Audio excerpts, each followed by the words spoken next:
উৎসা চিড়েগুলো আছে, ভিজিয়ে খাবি নাকি?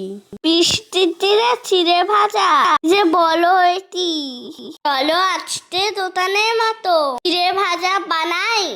একবার ঢেলে মনে হবে বারবার খাই। প্রথমে গরম তেলে পাঁপড় ভেজে নিলাম, এরপরে দোতা তয়ে বাদাম দিয়ে দিলাম, এরপরে তেলের মধ্যে চিড়া ছেড়ে দেব, ভালো করে হালকা আছে চিড়া ভেজে নেব। পরে কারি পাতা ওপরটাতে দিলাম, বিট লবণ দিয়ে নেড়ে চেড়ে নিলাম। যখন ভাজা হয়ে যাবে বাদাম আর পাঁপড় ভেঙে দেব, সব কিছু ভালো করে মিশিয়ে নেব।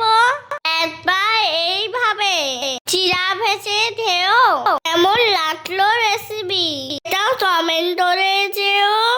তোমরা আমার ভালোবাসো এটা আমি জানি, তোমাদের মন অনেক বড় সেটাও আমি মানি। এরপরে জাল বন্ধ করে চিড়া তুলে নেবে, শুকনো লঙ্কা ভাজা দিয়ে চিড়া মুঠে পুড়ে নেবে।